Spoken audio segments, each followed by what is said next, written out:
El programa de Andarte me parece una iniciativa necesaria y muy interesante, en general, para dinamizar el valor de la gente que hay en los pueblos. Creo que es importante.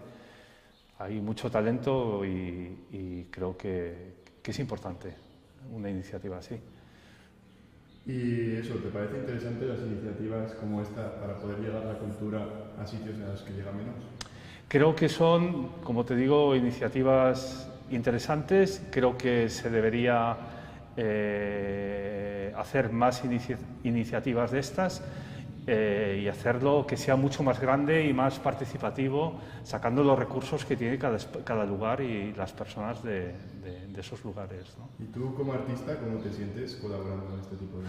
Yo me siento muy ilusionado, contento, agradecido al Gobierno de Navarra por haberme elegido para este propósito y con mucha ilusión, con muchas ganas de poder aportar y dinamizar y de sacarle a la gente